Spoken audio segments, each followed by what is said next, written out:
reformes. Cervantes señala temas reformistas del cristianismo de una manera libre e indirecta. Así que el decoro religioso pone el decoro religioso en tela de juicio. A la salida de la venta, el cura cambia de idea. Aquí vemos a un cura que hace truco y pide al barbero cambiar de disfraces. En esta escena vemos a Sancho con una risa incontenida al verlo con ese disfraz, ¿no? La narrativa se entreteje con las discusiones entre realidad y apariencia.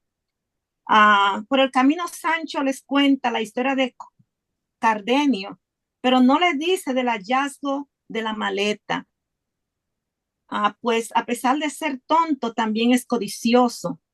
El plan es convencer a Don Quijote y lograr que salga de la Sierra Morena.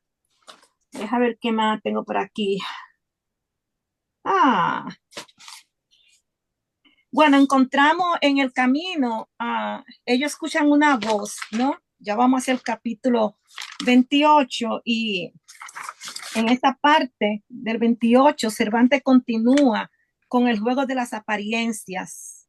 Pues el cura, el barbero, Cardenio, buscan al mozo dueño de las quejas, que resulta ser un mozo vestido como labrador, que se está lavando los pies del arroyo.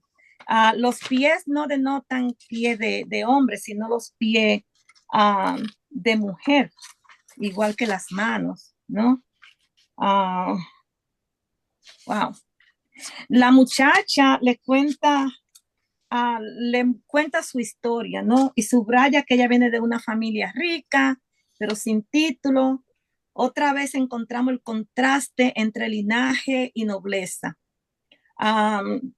De una historia de amores, salvo que esta vez se presenta el tema de la raza de manera explícita. Sus padres son labradores, gente llana,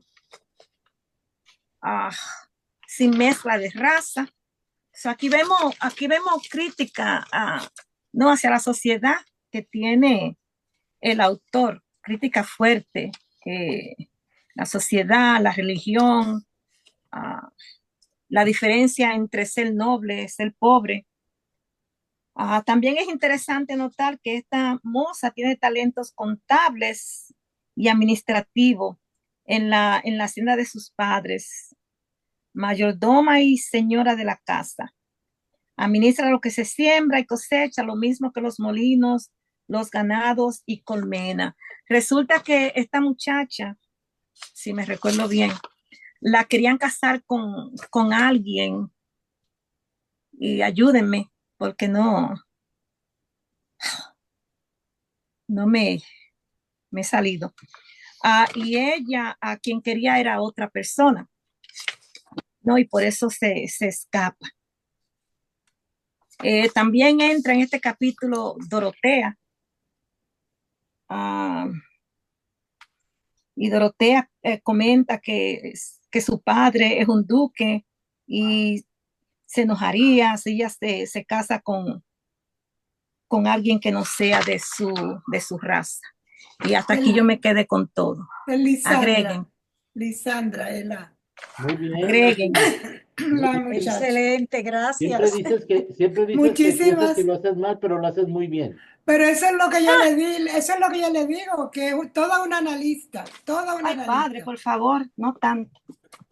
y entonces siempre con unos conocimientos profundos. Claro, siempre anda diciendo que no sabe, que no lo sabe hacer, que no, porque llegó hasta ahí. Yo estoy aprendiendo de todos, muy humildemente. Me gusta aprender. Claro, pero no es como que tú no sabes. Bueno, sé leer. No. Y analizar, interpretar. Más que eso. Bueno, pues teníamos también... Cristina, disculpa, yo creo que Carmen tiene una pregunta. Oh, perdón, Carmen. No muy profunda, Carmen, que hoy no estoy para profundidades. Carmen, discúlpame que no te vi. No, Ángela, no es pregunta, nada más es observación. Okay. Aquí el profesor Galeana hace rato hablaba del contexto y del contexto en el que se escribe la obra. Y aquí vemos que es un tiempo en el que las mujeres no deciden ni siquiera con quién van a unirse en matrimonio, ¿no? O sea, y todavía sucede en algunos lugares que hay esos matrimonios arreglados, esos linajes, eh, las dotes y todo eso que afortunadamente pues ya esta época ha, pues se ha eliminado de mucho de las sociedades modernas, ¿no? Entonces, esa era la observación de estos capítulos. Pero, Nada más perdón, para reforzar eh, lo que bien analizó Ángela de estos capítulos. pero sabe que como llamada mujer moderna, nunca estuve de acuerdo, ¿no? En que me obligaran a casarme con quien yo no quería. Pero cuando uno se pone a observar, los viejos antes tenían mucha perspicacia, ¿no? Y muchas veces, muchos de esos matrimonios arreglados, a veces, ¿cómo que te dice? Hacen una prevención de que los hijos salgan con alguna enfermedad genética, porque parte de arreglar los matrimonios también, aparte de que si era de una sociedad con dinero, pues el dinero lo dejamos ahí, pero también a quién quiero yo en mi familia, ¿no? Esta familia, ¿qué tienen? ¿Qué enfermedad? ¿Qué pasa, no? Y muchas veces eso era para evitar, creo yo, más o menos, ¿no? Yo no estoy de acuerdo en los matrimonios arreglados, pero es bueno observar quién va a entrar a tu familia. Profesor, Claro. Sí, disculpa, no levante la mano, pero el profesor está esperando. Ay, perdón.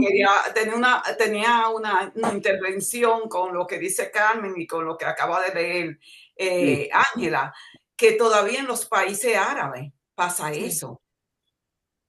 Y lo triste es que como son niñas muy pequeñas, ¿verdad? Que es peor todavía. Nada, eso era lo que quería comentar. gracias, profesor. Sí, muchas gracias. Aparte de lo que están comentando, hay algo que se algo muchas veces en el Quijote, que es la parte de la sexualidad, que es la parte de la sexualidad. Cervantes no es tan literal con los temas de la sexualidad, pero hay muchas cosas que están ahí puestas. Y bueno, hay una época en el Renacimiento en donde hay una, digamos, amplitud o una ampliación de la personalidad. Los, la persona, el ser, va a poder actuar de distintas maneras, ¿no? Como aquí tenemos hombres disfrazados de mujeres y mujeres disfrazados de hombres. Es un transvestismo que parece muy inocente en Cervantes porque tiene un objetivo, ¿no? Pero hay un transvestismo ahí. Shakespeare y otros autores como el que escribió La Reina de las Hadas, The Fairy Queen, que se me olvida el nombre, es un inglés, van a utilizar el transvestismo de una manera más agresiva, ¿no? Más sexual. En Cervantes hay mucho acomodo social, es decir, le va a ganar más la parte de que socialmente se hacen algunas cosas, como este juego de disfraces, pero con un objetivo tendiente al amor, ¿no?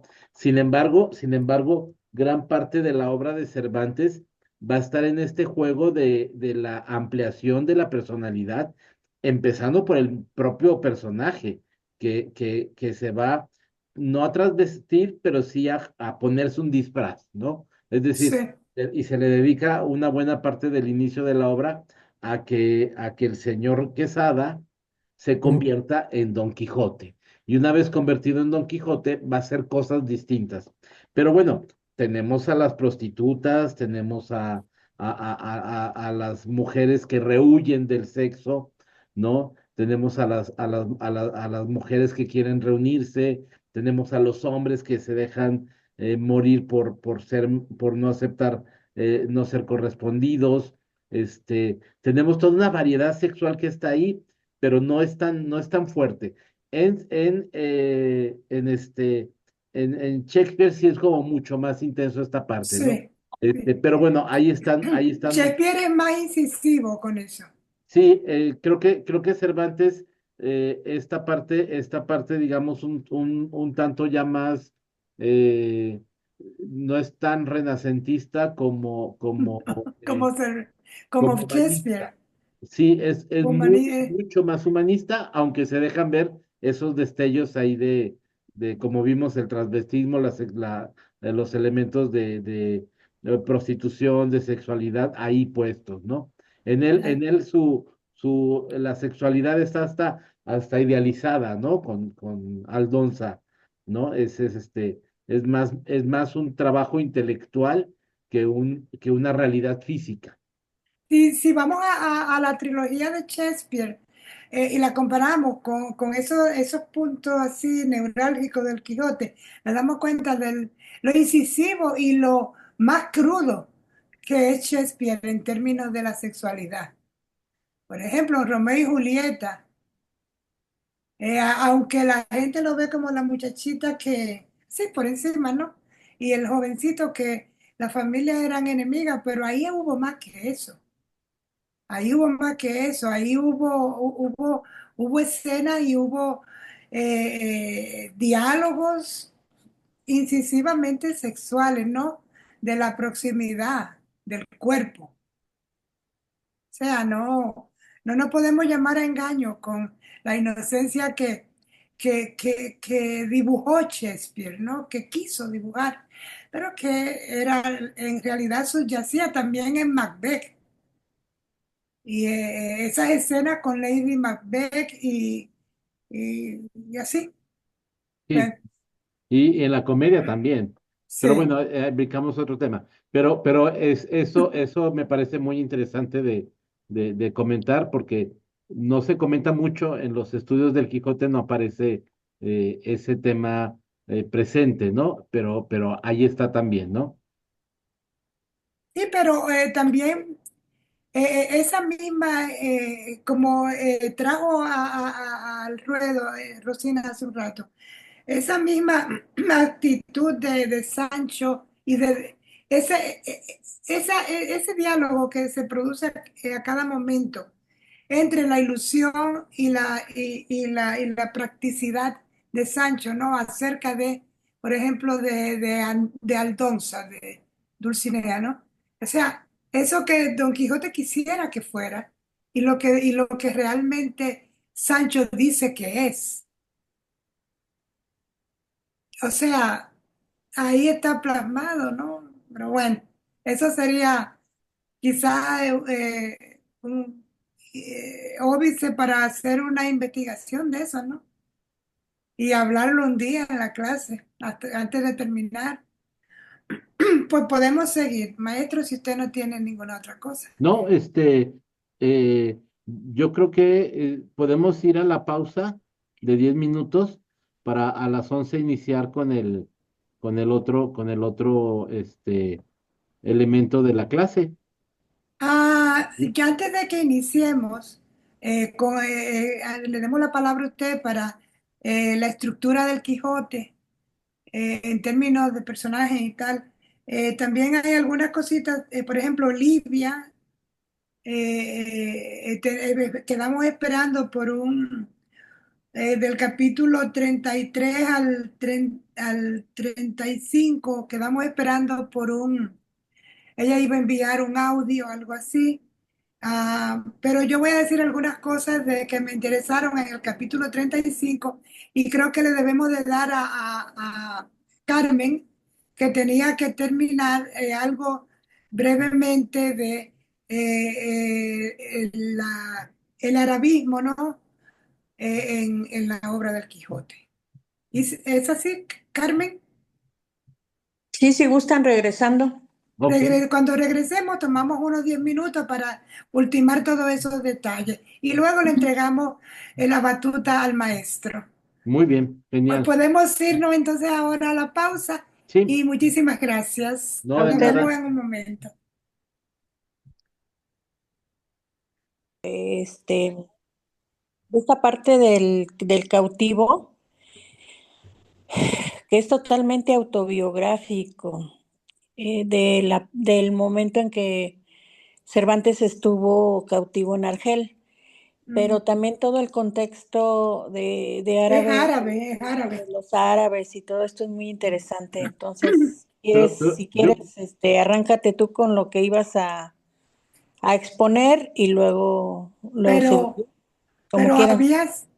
tú habías puesto una parte, la parte técnica de lo que tú dices que es autobiográfico, y había quedado la parte árabe, ¿no? Que envuelve toda esta narrativa, ¿no? Ah, sí, sí, sí, sí. Es lo que te De, faltaba. ajá, de hecho, pues hay que recordar que el Imperio Romano de Oriente, también conocido como Imperio Bizantino, cae en el 1453, Ujú. cuando los turcos otomanos conquistaron su capital, que es Constantinopla. Entonces, la caída del imperio se debió a una combinación de factores internos y externos, como es, por ejemplo, el de la debilidad del gobierno, el declive económico, los problemas religiosos, las disputas religiosas, porque recordemos que era una sola iglesia, aunque con dos derivaciones, o sea, era la Iglesia Católica en Roma y la Iglesia Católica en Grecia. Ajá, entonces los factores, la Iglesia Ortodoxa. Entonces, ¿qué pasa cuando cae ese imperio romano de Oriente? Pues bueno, los turcos otomanos habían estado presionando sobre las fronteras del imperio desde el siglo IX y finalmente conquistaron Constantinopla en 1453. ¿Y qué dio como resultado? Pues las invasiones. El imperio había sufrido invasiones de los pueblos como eslavos, búlgaros, etcétera, que debilitaron la estructura militar y económica, la pérdida de territorios, eh, la dificultad del comercio en el Mediterráneo.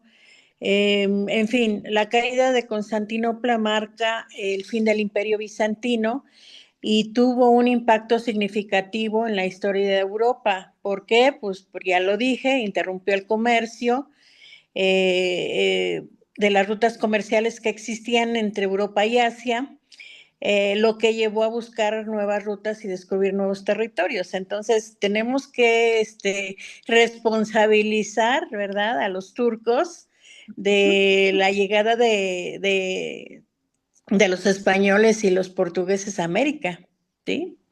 Este es un Ah, parteaguas. un momentito, Sí, una Carmen. acotación, Carmen, sí. es Atila, es Atila y los hunos que llegan hasta Turquía. Son los turcos, pero vienen desde por allá. Y es muy interesante porque, entre otras cosas, traen la peste negra, y traen una concepción de dominio distinta. Y bueno, los mismos turcos son los que van a llegar Son más bárbaros, ¿no? De a- hecho. pues sí, son bárbaros en la concepción europea. Para ellos no eran bárbaros, ¿no? Sí, Es- claro. eh, Bueno, bárbaros, ellos estaban conquistando, que sí, pues es lo que va a pasar después en la conquista de la península ibérica, y bueno, es Ajá. parte de la historia universal, pues que es bueno, pero esta. esto ya es más, ya estamos hablando de finales del siglo XIII. O sea, no es tan antigua, ¿sí? Y ya más cercano al XIV. Sí, y además esto también contribuyó al Renacimiento, porque la emigración de bizantinos a Occidente después de la caída de Constantinopla contribuye a la transmisión de la cultura clásica griega y romana, lo que influye obviamente en el renacimiento cultural y artístico de los siglos XV y XVI. Pero bueno, ya volviendo a la cuestión de biográfica de Cervantes, o sea, está bien claro. Está bien claro, aquí, bueno, aquí hice un resumen donde por ejemplo, en este capítulo, el 41 menciona, que menciona al cautivo y dice que el cautivo em, en ese momento ya está rescatado. O sea, yo les comentaba la sesión pasada que hubo muchos intentos de rescatar a Cervantes y era un cautivo muy valioso.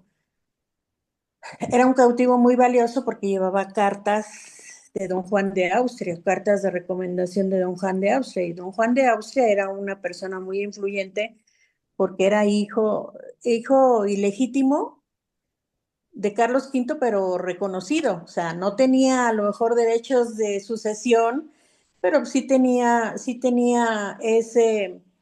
eh, ese título nobiliario, tenía un título nobiliario y aparte era el generalísimo de la Triple Alianza, que estaba precisamente luchando contra el Islam, que estaba luchando a favor del cristianismo. Ujú. Entonces, por eso es que era un cautivo valioso Cervantes. Entonces, en este capítulo ya el cautivo ya está rescatado. ¿Y qué anda buscando? Anda buscando hombres libres, o sea, ya está rescatado y ya está con una serie de cautivos que van a ser liberados. Ya este cautivo anda en su barca rondando el jardín de Zoraida. Y también es interesante porque aquí nuevamente se vuelve a manifestar que las mujeres, y más las árabes, y hasta la fecha lo mencionaron hace rato, que estas mujeres no tenían derecho a hablar por sí mismas, tenían que hacerlo a través de su padre o del marido o de algún varón, ¿no? Entonces el cautivo anda rondando el jardín de Zoraida porque quiere llevársela con él. Entonces, repito, está bien claro que es totalmente autobiográfico porque en un momento dado dice que este cautivo fue cautivo por el Arnaute Mimi. Y en el libro que yo tengo hay una anotación de pie de página que dice que ese fue el que atrapó la galera en que Cervantes fue capturado en 1575. Entonces, por eso digo que este capítulo es totalmente autobiográfico y también es bien interesante porque habla precisamente de que este cautivo estaba acompañado de un targarino. Este término, targarino, en berebere o en berbería, dice, era para clasificar de alguna manera a los moros de Aragón. ¿Sí? En Granada a los moros les decían mudéjares. Y habla también que en el reino de Fez llamaban a los mudéjares Elche. Y probablemente cuando habla del reino de Fez se refiere precisamente a Argel, ¿no? El Fez es una especie de sombrero, se puede decir así, que se usa en esas regiones, ¿no? Y el que porta ese fez es una persona que ha estudiado precisamente pues todas las costumbres de esa región. Uh-huh. Entonces, ¿para qué el cautivo iba al jardín de Zoraida? bueno, pues porque tenía la intención de llevársela a tierras cristianas, dice, ¿no? Entonces, pues eso básicamente, yo creo que aquí vale mucho, mucho la pena. ¿Pueden ver el sombrero al que se refiere Carmen? El profesor lo está mostrando, Ujú. ese sombrerito. No lo veo, pero Sí, se ve. Mira bien, Carmen. En el teléfono del profesor. ya, bueno, no lo veo porque aquí estoy también yo en el teléfono y no tengo como que la imagen ampliada, pero la verdad aquí se ve cómo Cervantes ya era un hombre de mundo. Ya estamos hablando de una primera, no globalización, pero sí una primera mundialización, ¿sí? Porque y todo lo que repercute en esas, todo lo que repercute en nosotros, o sea, todo ese bagaje que tenemos de herencia cultural, precisamente pues por todas esas acciones que se dieron, no solamente en la época de Cervantes, sino pues un siglo anterior, ¿sí? Cuando es la caída del Imperio Bizantino. Ujú. Entonces, eso es básicamente lo que yo creo que para profundizar más en lo que son las cuestiones árabes, que la tenemos nosotros muy presentes acá en México. Acá en México hay, por ejemplo, esas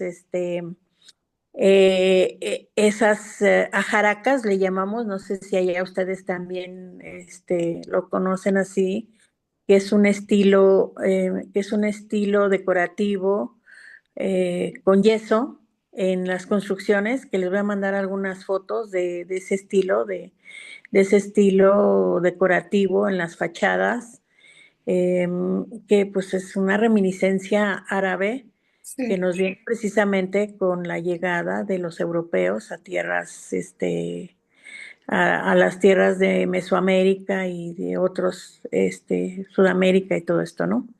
Y al- Entonces sí, a mí me ha encantado leer estos capítulos del 39 al 41 porque son muy ilustrativos del hombre de mundo, del hombre aventurero, de los padecimientos que tuvo como cautivo, y obviamente aderezándolos para su novela con esta cuestión de Zoraida y todo, porque bueno, pues es novela, recordemos que el Quijote es novela, ¿no? Entonces lo mezcla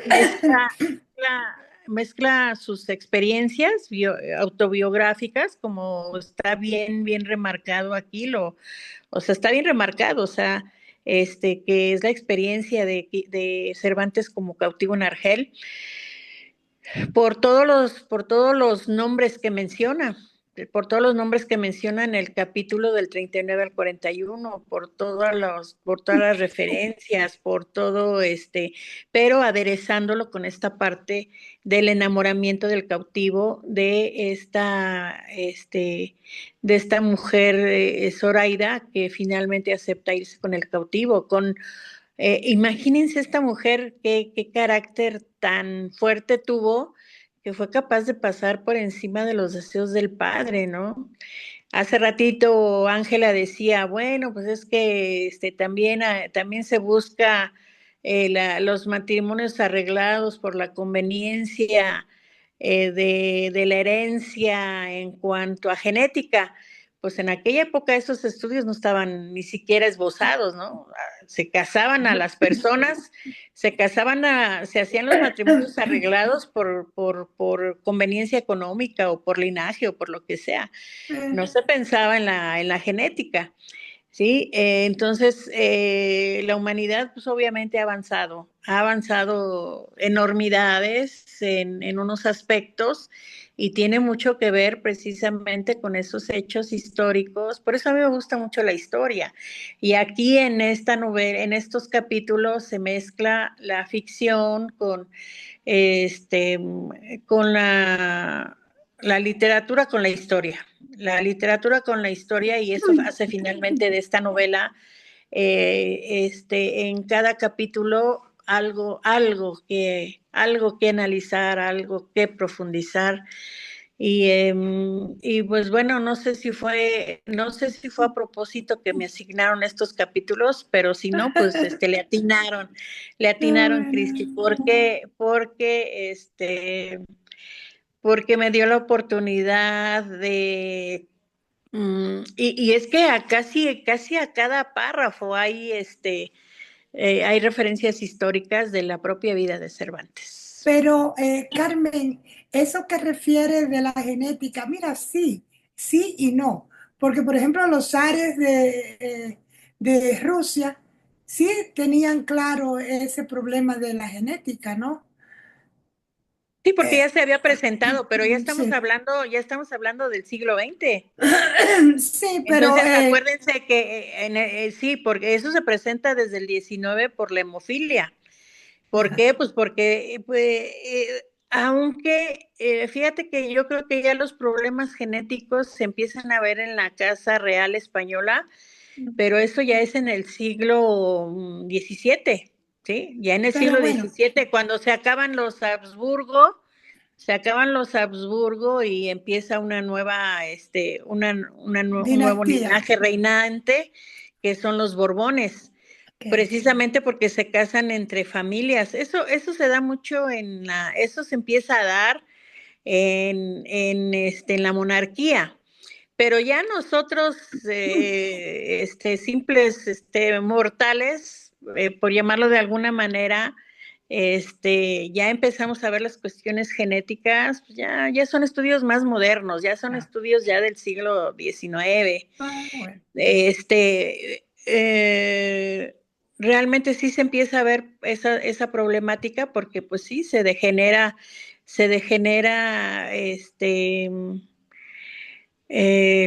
la sangre, ¿no? El Por esos ADN, el matrimonios ADN. entre el ADN, Ajá, el Por eso ADN.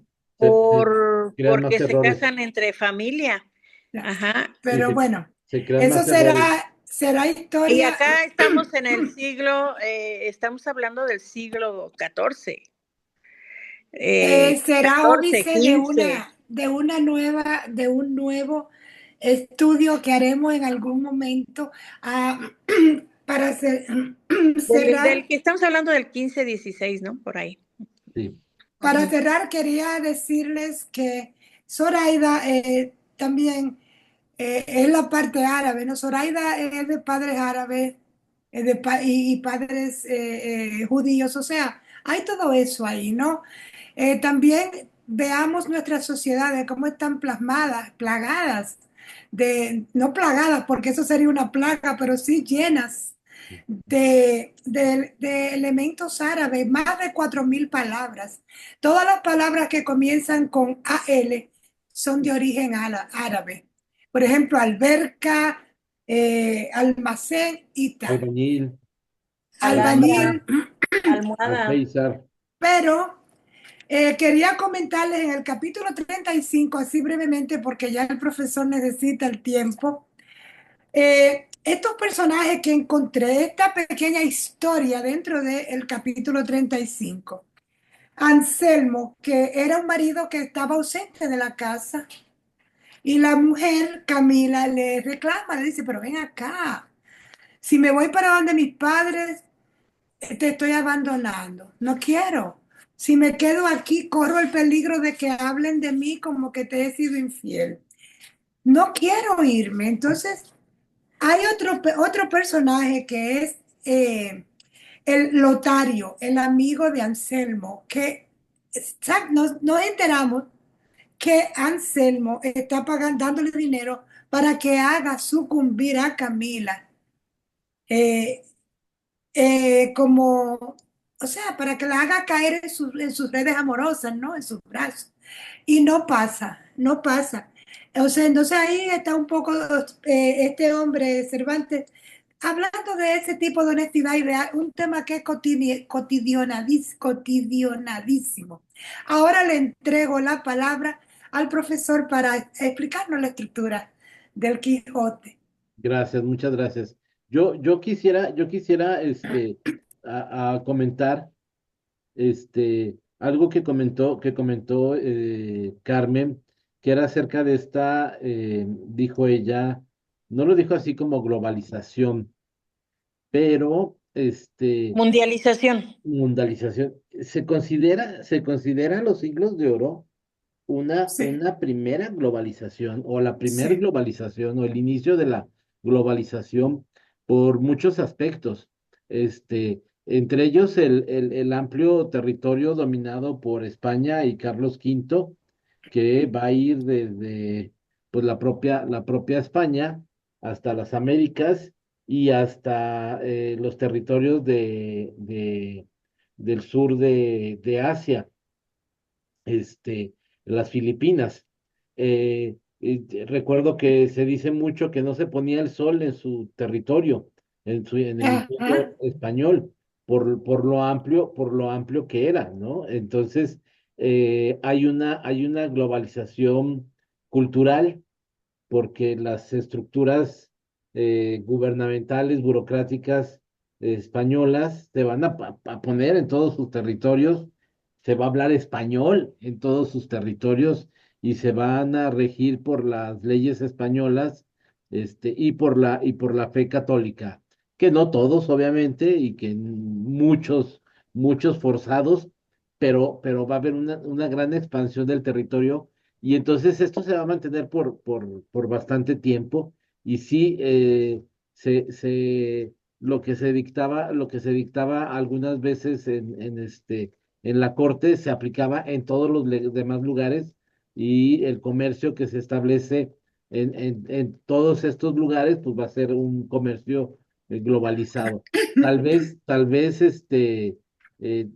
más grande que algunos imperios hoy reconocidos como el estadounidense o el inglés o el ruso o el chino, ¿no?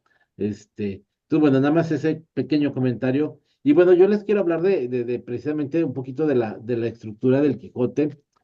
Se considera el Quijote una obra moderna en el sentido de que su estructura va a ser innovadora, y su contenido, o sea, va a tratar temas ya escritos, pero los va a tratar de otra manera, ¿no? El Quijote va a presentar una sátira y una crítica a estos valores de la caballería que ya están apareciendo rancios en la cultura, ya parecen anticuados y olvidados, y el hecho de que haya este honor a la patria y a una dama y que se luche por un ideal, ya España ya había pasado por eso, ya lo había olvidado, y entonces llega Don Quijote recordando estos valores que son ya antiguos, ¿no?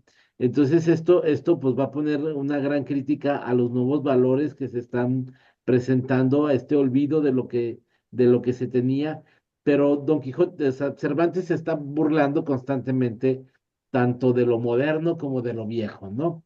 Eso va a ser algo que va a estar presentado. Hay este elemento renacentista muy fuerte, aunque haya temas medievales dentro del Quijote, hay temas muy modernos, muy renacentistas. Eh, el hecho de que algunos personajes mujeres se rebelen ante el casamiento obligado o deseen no tener ningún tipo de relación, pues es muy renacentista, mucho más moderno que lo medieval que se tenía, ¿no? Y por otro lado también va a haber una elementos árabes e islámicos, como lo comentaba Carmen, que va a ir metiendo Cervantes, que no solamente conoce bien, sino que los vive de cerca, ¿no? Y bueno, esto hace muy interesante la obra, ¿no? Va a tener una estructura formal, el Quijote, que está dividido en partes, en capítulos, Y además va a incluir, y aquí viene una gran libertad, muchas técnicas narrativas en cada una de las partes, ¿no? Va a tener lo que le llamamos novela pastoril, va a tener lo que es la novela, va a tener elementos de teatro, va a tener algunas elementos de la novela de caballería, va como meter muchos elementos distintos que le van dando como mucha variedad. Va a mantener un diálogo entre la literatura medieval, así como por ejemplo con Amadís de Gaula, ¿no?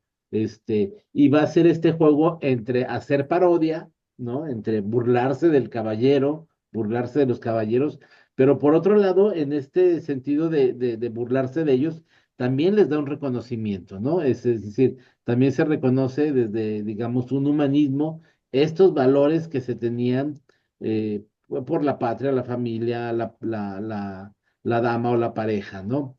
Y bueno, va a tener una serie de eh,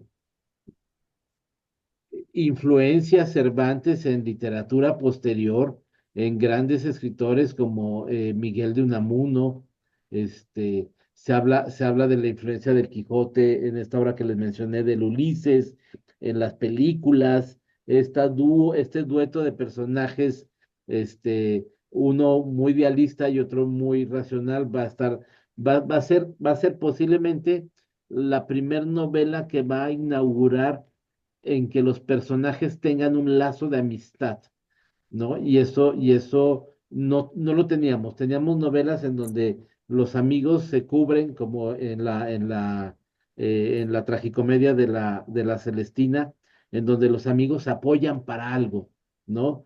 Vamos a tener parejas, como la de el Lazarillo de Tormes, en donde es la intención uno sacarle provecho al otro.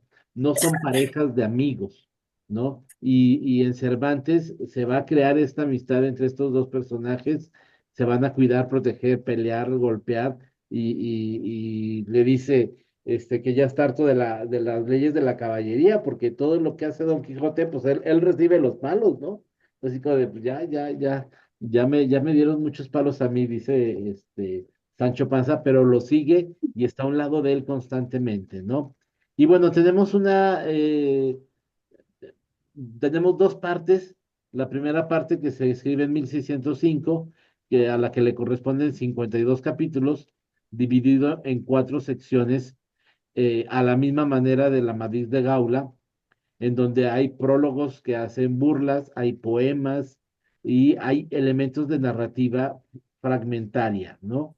Este, que se van introduciendo otras novelas ahí mismo, y esto le da esta riqueza que hablábamos hace 15 días, como de caja china, ¿no? En donde hay historias dentro de la historia, o a la semejanza de las Mil y una noches, en donde se interrumpe una historia y se mete otra historia.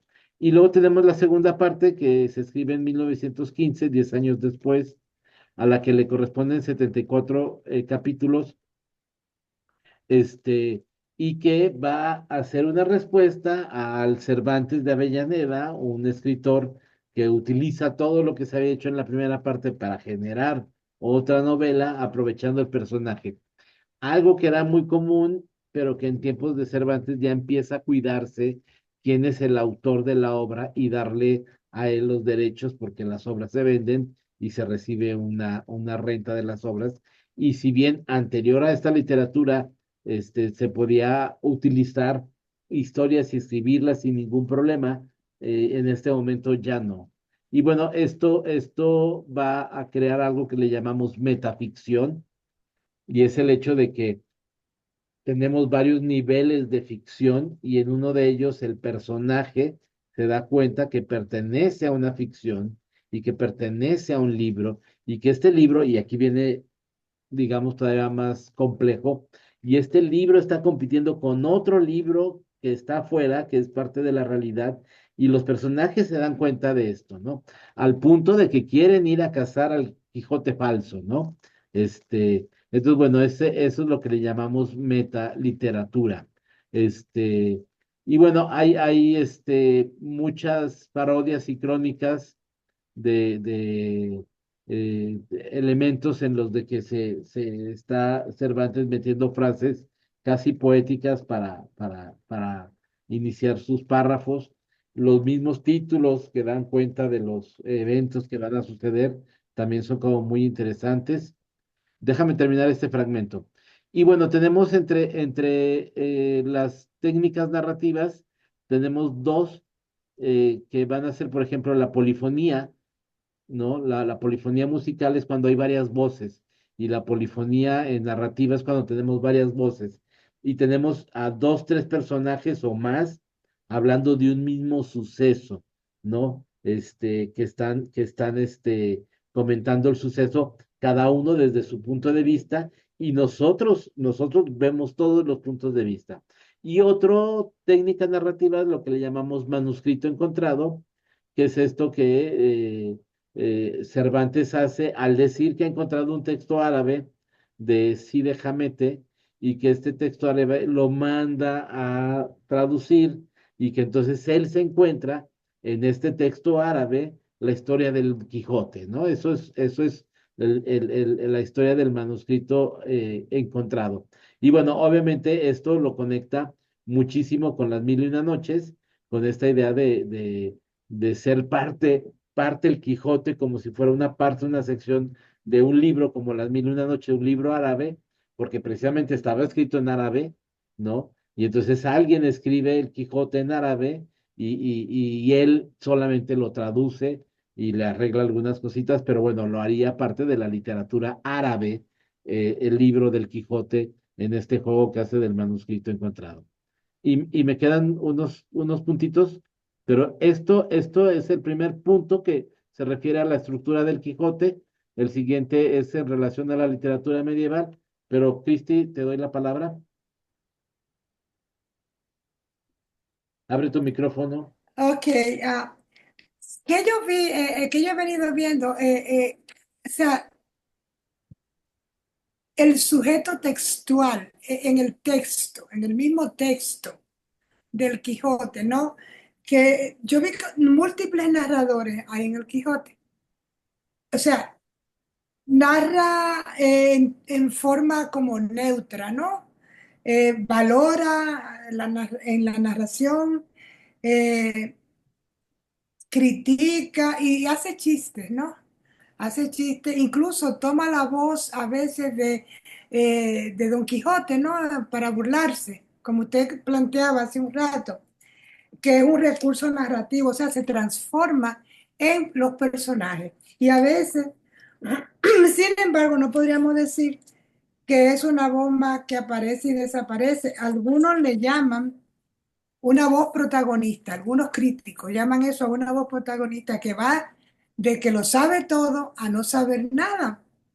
Entonces dice, en el caso de Cide, que usted mencionaba, Cide Hamed Benengeli entra a Benengeli. su, Benengeli entra a su mente, a lo que él imagina.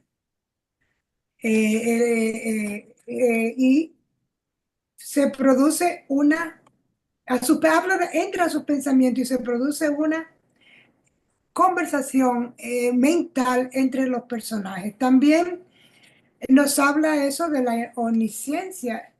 Hay una fingida inseguridad en el narrador. Usa expresiones tales como parece ser que, debía de, sin duda, como después se supo.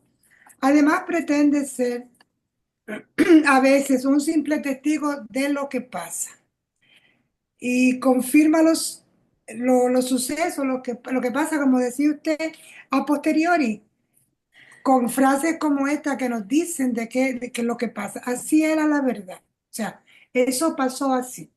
Pero, ¿quién lo dice? ¿No? Los personajes relatan y luego ese narrador, que, no, que a veces es omnisciente, a veces no, pero que por debajo es Cervantes, en mi opinión.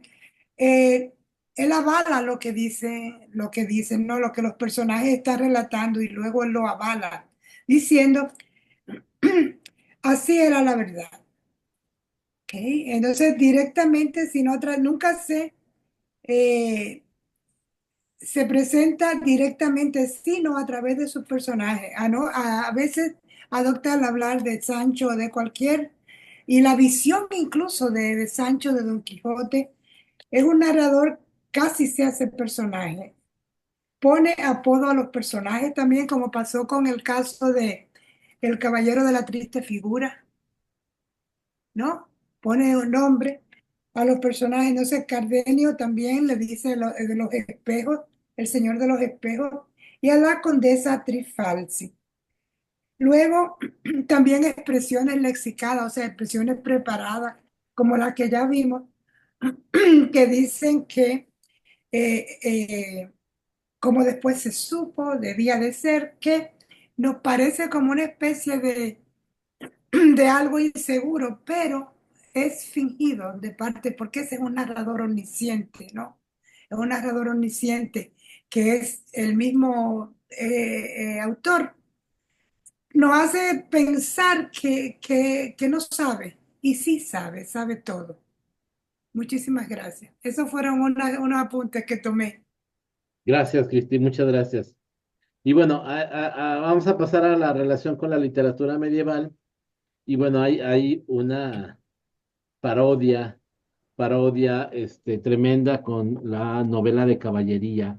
Y en ese sentido va a desmitificar el ideal caballero, ¿no? Como por ejemplo con la lucha contra los gigantes y Rocinante actuando como un corcel épico.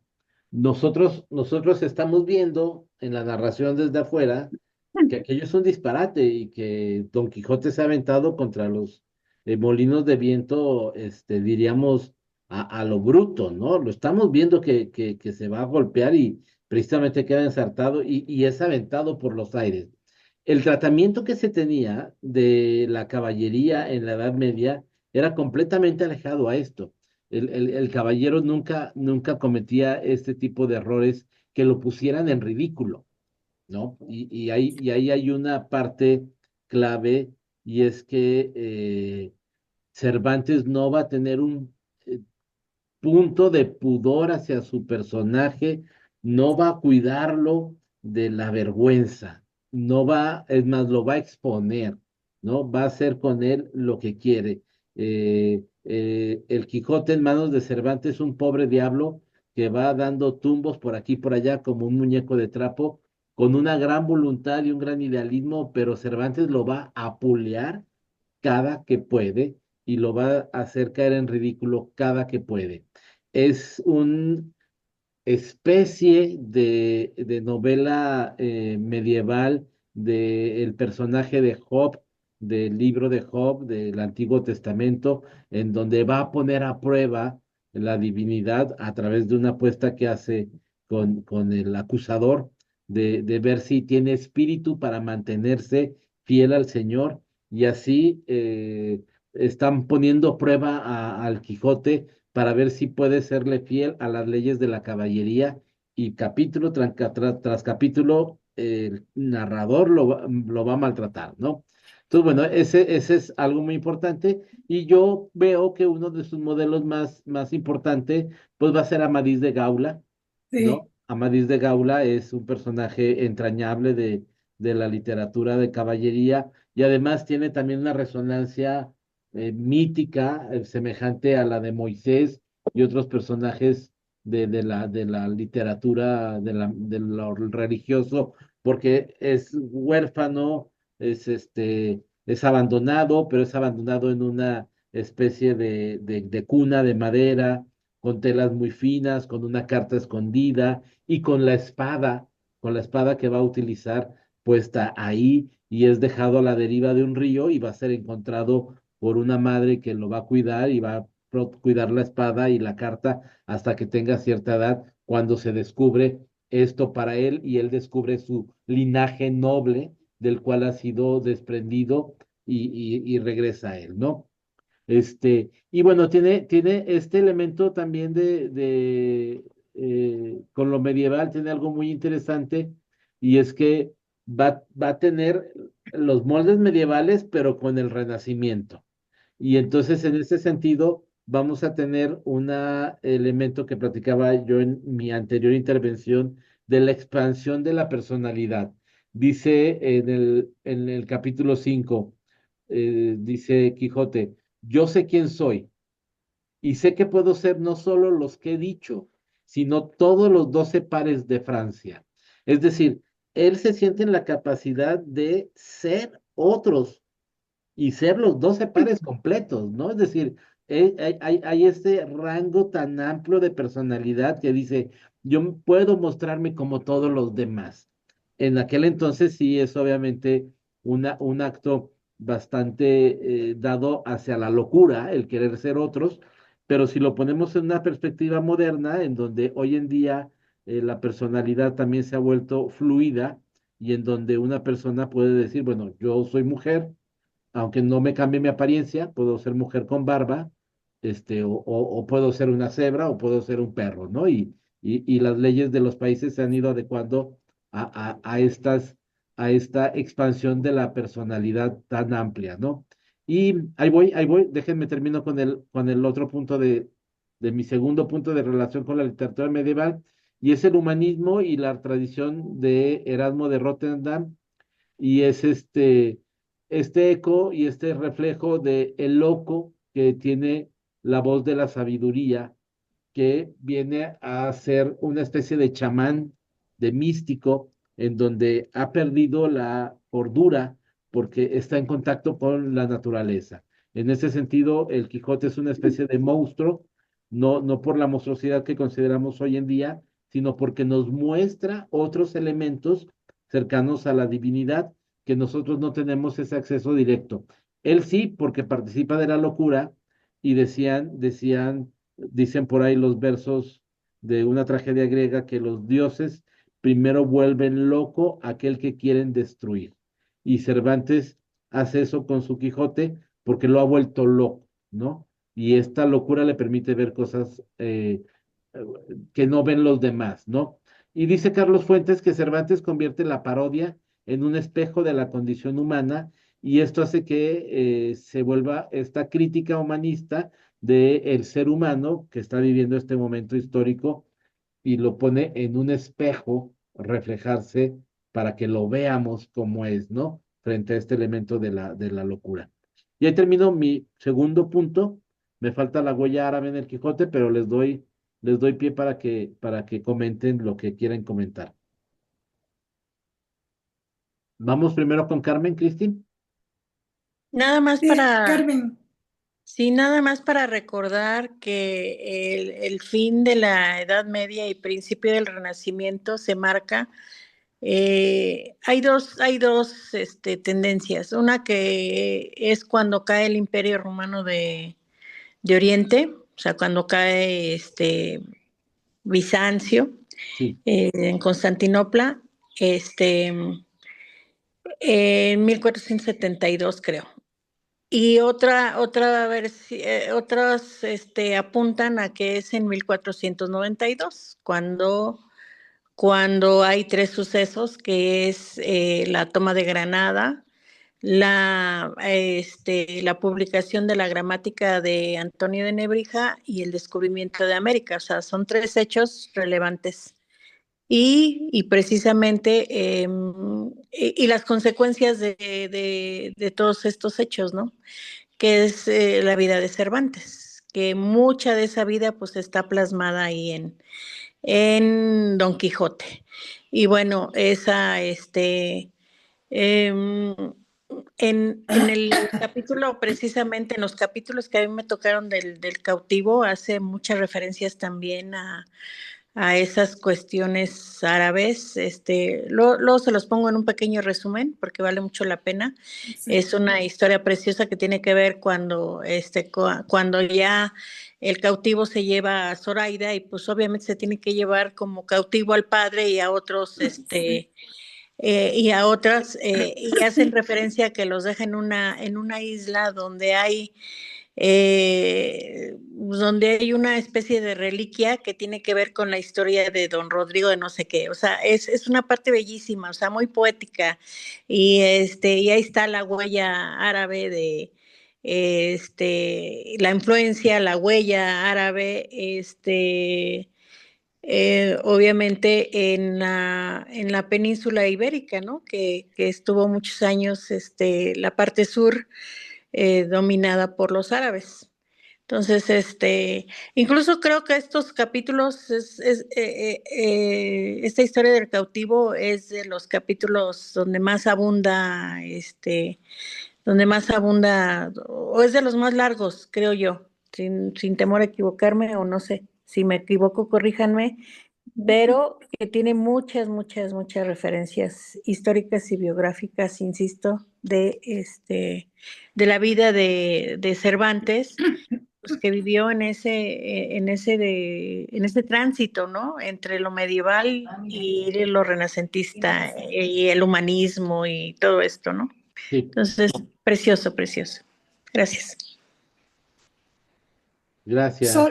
Solo yo quería hacer notar, puntualizar que el paralelismo que existe entre Amadís de Gaula y el Quijote en los paisajes, ¿no? En el lugar común. Esos paisajes que vemos cuando vemos que Don Quijote y Sancho se van dirigiendo, y se veía a lo lejos. Y entonces entran en un paisaje, entran en un bosque, cerca de un río, muy parecido a... Lo único que le falta de la Madrid de Gaula son las ninfas, ¿no? Que se aparecían de cuando en vez por los caminos o sea, me recrea mucho cuando leo uno y otro. Y Eh, la bruja Morgana, la Bruja Morgana, sí, aunque trae su estuche con ungüento para curar las heridas. sí, sí. Entonces, cuando vemos eso, por ejemplo, cuando Don Quijote y Sancho llegan después del pleito que tuvo con los galeotes, que ellos llegan a ese lugar, ¿no? Tranquilo, apacible, cruzan un bosque, se sientan al lado de un río a comer y todo es tranquilidad. Eso me recuerda mucho a la Madrid de Gaula. Nada más faltan las ninfas, profesor. Sí. Y bueno, déjenme continuar para concluir, por favor, este Sí. capítulo. Voy a ir un poquito más rápido. Ya lo comentamos, pero es esta huella árabe, ¿no? El recurso del manuscrito árabe decide Hamete Benengeli, en donde va a aparecer el Side, es muy cercano al Cid, al señor el árabe, y el Benengeli pareciera como un término de donde vendría la palabra berenjena, que tendría una gran referencia a la cultura morisca en España, la cultura del norte de África, que se cocina delicioso con estos platillos y estos condimentos árabes, ¿no? Hay un babu ganache, que es la berenjena cocida, condimentada con aceite de oliva, ajo, y queda como una pastita. Cervantes usa lo árabe como un espejo también para criticar a la España cristiana, ¿no? Es decir, muchos de los valores eh, que hay en la cultura cristiana, en la religión cristiana, Cervantes los va a estar criticando, poniendo muchas veces a los árabes como con un poco más de altura moral, de presencia, ¿no? Y utiliza para como contrapuntar las dos culturas, ¿no? Y bueno, hay una narrativa como en El Cautivo que es muy similar a Las Mil y Una Noches. Este, y bueno, hay también esta idea de que eh, toda la literatura es una traducción de algo que ya está escrito, ¿no? Que es parte de la idea de que hace Cervantes también con este manuscrito perdido, ¿no? Es decir, no es algo nuevo, sino es algo que él heredó y es algo que él tomó de otro lado y lo traslada, ¿no? Es una continuación de la tradición árabe y por lo tanto de la tradición hindú, de la narrativa, y en eso hace un homenaje Cervantes a la literatura española que se ha alimentado de muchas otras literaturas, la latina, la griega, seguramente la fenicia mesopotámica y obviamente la árabe y la literatura hindú y por el lado más contemporáneo, la literatura hasta francesa, ¿no? Que tenían ahí como mucho pleito con ellos, pero que había como mucha convivencia en los Pirineos. Y bueno, Cervantes va a influir en muchísima literatura posterior, por mencionar algunos, a Jorge Luis Borges, ¿no? Que escribe un capítulo que se llama Pierre Menard, escritor del Quijote, en donde hace una crítica a los críticos, porque escribe un pasaje diciendo lo maravilloso que es el Quijote de Pierre Menard, y luego lo compara con el de Cervantes. Y dice, vean, el de Cervantes está insulso, no tiene brillo, no tiene gloria, y nos muestra el de Cervantes, y es el mismo párrafo copiado del de arriba, es el mismo párrafo del Cervantes, pero él dice que Pierre Menard lo dejó muy bonito, ¿no? Muy bien presentado. Y entonces está haciendo un poco de burla a aquellos que son críticos y dicen, mira, por acá está algo muy bueno y por acá no, cuando es el mismo texto, ¿no? También Unamuno, Miguel de Unamuno, utiliza al Quijote como si fuese un elemento mítico, ¿no? En vida de Don Quijote y Sancho, va a convertir al Quijote en un símbolo español y va a llegar a decir que Don Quijote es más real que Cervantes, ¿no? Es decir, Don Quijote adquiere una categoría, una presencia de realidad, aunque es una ficción, por encima del personaje real.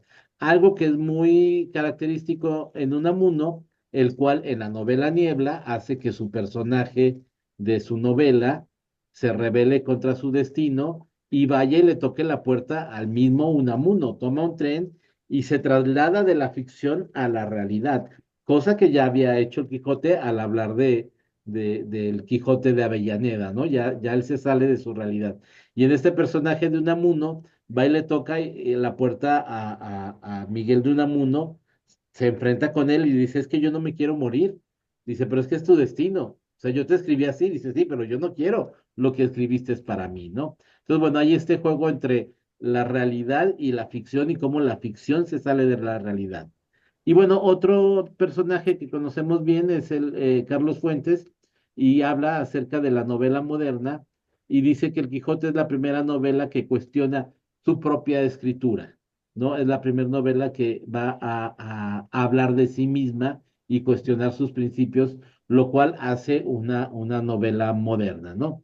Entonces, bueno, pues hay una síntesis de tradiciones medievales, renacentistas, árabes, y puestos en esta estructura que es muy novedosa, fragmentaria, cuento dentro de un cuento, novelas intercaladas, distintos tipos de novela, diálogos entre culturas, hacen pues que la novela haga también lo que dice Paul de Ricoeur, que dice Cervantes no solo parodió los libros de caballería, sino que los trasciende. Es decir, pareciera una crítica a la novela de caballería, pero se convierte en otra cosa completamente distinta.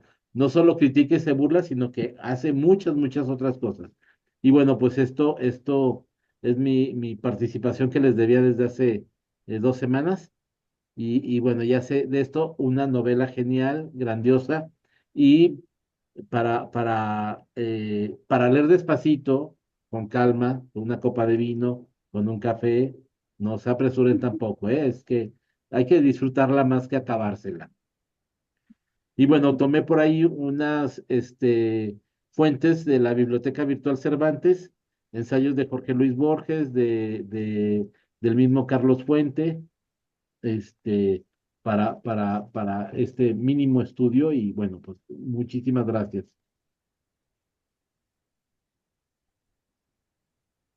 Gracias, Rafa. Incluso pues se pueden leer los capítulos no de manera consecutiva, ¿no? Entonces yo les invito a que independientemente de los capítulos que nos haya tocado, a cada una leer, no se pierdan estos capítulos del 39 al 41 que habla de la historia del cautivo. Es fascinante. Sí, Bueno, Cristi,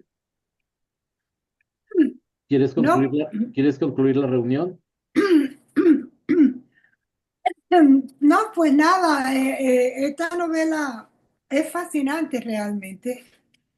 Ah, vamos ya acercándonos a la parte que a mí más me gusta, que son esos dos episodios que en mi opinión son los episodios que son vamos a decir, la columna vertebral del Quijote, que son el clavileño y el episodio de la cueva de Montesinos. El clavileño, porque es donde Sancho hace cosas que ya nos dice, arribamos como a otro puerto con Sancho, y en la cueva de Montesinos con Don Quijote. Nos vamos arribando a esos episodios y ahora se pone la novela más disfrutable, ¿no? Como dice usted, y como dice, no es novela que se pueda leer de golpe y porrazo todos los capítulos. Ya que tenemos la base fundamental, la base que fundamenta en la obra, ¿no? Ya tenemos el contexto, tenemos ya la acción planteada. Entonces, en mi opinión, debemos ya de comenzar, perdón, ay Dios mío, a escoger los capítulos que tengan significación para nosotros, ¿no? Que vayan quizá de acuerdo con lo que queremos nosotros estudiar en ese momento del Quijote. Y como dice Carmen, no tiene una estructura que sea imposible leerla si no leemos todo. O sea, podemos leer, y bueno, y sí, yo la he leído ya como la he dado como 10 veces, pero la he leído completa como 3 veces, así de junto.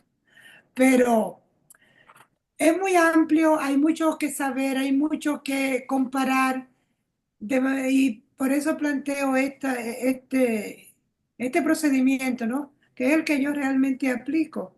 Yo tengo ya, estoy leyendo, diseminando lo que quiero leer y, y bueno, cosas generales de todos los capítulos, ¿no? Porque es una serie de aventuras. A veces tenemos en un capítulo tenemos 4 y 5 aventuras pequeñitas porque que justifican lo de la caja china, ese tipo de estructura novelesca, de escribir, que se ha hecho especialmente para esto de la novela, porque la novela es una pieza larga y se disfruta más así, tiene más diversificación si el escritor lo hace de esa manera. De manera pues que es lo que puedo decir, es lo que puedo comentar hasta ahora, en este momento, y decirle que me gustó mucho la clase de hoy, que me sentí que ciertas personas que dicen que no saben nada, que no son críticos, después cuando uno la oye, profesor, resulta que dan tremenda exposición, ¿se da cuenta? Y personas que dicen, pero yo no he leído nada, ponen muchísimas cosas también en el chat. Y habla y hace unas preguntas, igual que Asia también, y que una amiga que yo tengo que se llama Rosina, y otra amiga que tengo que se llama Carmen, que no sé de dónde saca tanta información, cómo la almacena, pero que son excelentes todas. Estoy muy complacida de estar compartiendo con este grupo Y Ángela también. Yo quiero tan, ser como tú, tan Carmen, cuando yo buenísimo. crezca. No, Quiero no, ser no. como Cuando yo tú. sea grande, ¿verdad? Cuando Cada, yo sea grande. Cuando yo sea grande, quiero ser como tú, cada Carmen. quien tiene su... Yo también. Ay, gracias, gracias, pero Bueno. no, ustedes son excelentes mujeres, amigas, personas y maestras todas. Gracias. Y qué decir del maestro, ¿verdad? Sí, También ay, nos dio, Sí, también sí. hoy nos dio con el cátedra. profe nunca se pierde, con el profe. No, hoy nos dio cátedra. Bueno, Sí. pues muchas gracias. Yo iba, Hasta la semana que viene. sí, yo iba a decirte algo, Cristina. Bueno, el profesor, los que tienen más conocimiento, yo solamente he leído El Quijote hace muchos años, una vez, analizándolo así por encimita 2 veces, ¿verdad? Pero profundamente una vez, hace muchos años, ya me he olvidado de todo. Con la doctora Diz. Sí, sí. Sí, pero después... Con Ana Marta Diz. Le empecé en City College en la maestría y no lo concluí. Sí, lo que quería preguntarte, como tú decías, Cristina, que quizá debíamos escoger los capítulos más significativos para nosotros, pero en mi caso me gustaría que el profesor, tú y bueno, y Carmen, y qué sé yo, Ángela, quizá nos sugieran capítulos que ustedes consideran que son bien significativos. Que todos son significativos, pero... Vamos el lunes ya a ponerlos, ¿verdad? Sí, ustedes escójanlos, para, te repito, no sé si fue, que pensaron estos capítulos para mí o nomás así me los asignaron. A ver, esa es una pregunta para ustedes, Rafa y Cristi. No, fíjate que confiamos en las casualidades. Ah, bueno, pues igual háganlo en esta ocasión. O si quieren hacer un análisis de qué capítulo cada una podemos desarrollar mejor, pues adelante. Pero yo pensé que había sido, que no había sido cosa de la casualidad, sino que me los habían asignado por mi gusto que tengo. Bueno, tengo más gusto, o no más gusto, sino que he estudiado más historia que literatura. Entonces, yo estoy aprendiendo literatura con ustedes y compartiendo un poco de historia de lo que sé. Y estos capítulos, pues me vinieron, como dice un refrán de Don Quijote, ¿no? Como anillo al dedo. Pero, Asia, no, mira, yo la primera vez que yo lo vi fue con la profesora Ana Marta Diz en Lima, la doctora Ana Marta Diz, igual que ustedes. Y después de ahí, a donde quiera que he ido a estudiar algo, siempre, pero leerlo completo, 3 veces nada más, pero eh, hay ¿cómo te digo? Siempre, mira, yo anoche encontré muchísimas cosas que yo no había visto.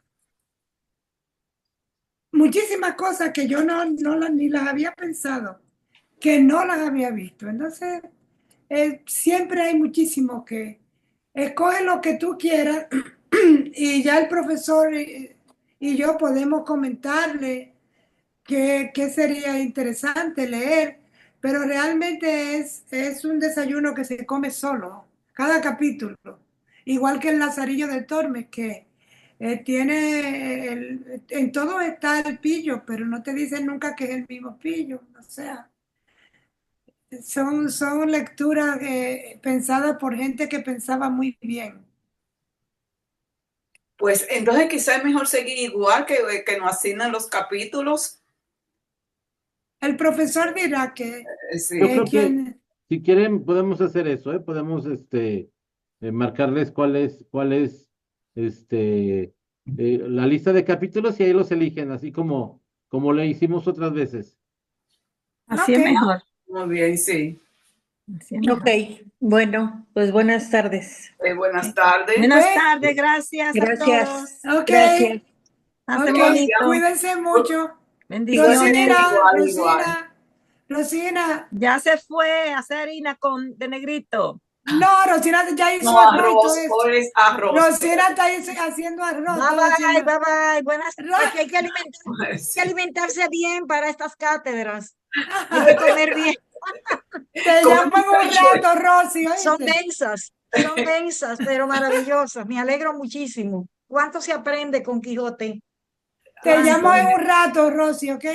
Está bien, mi amor. Nos vemos ahorita. Cuídate. Bye. Buenas tardes. Buenas Gracias, tardes. Mariana. Adiós, Asia. Gracias, hasta luego. Adiós, adiós.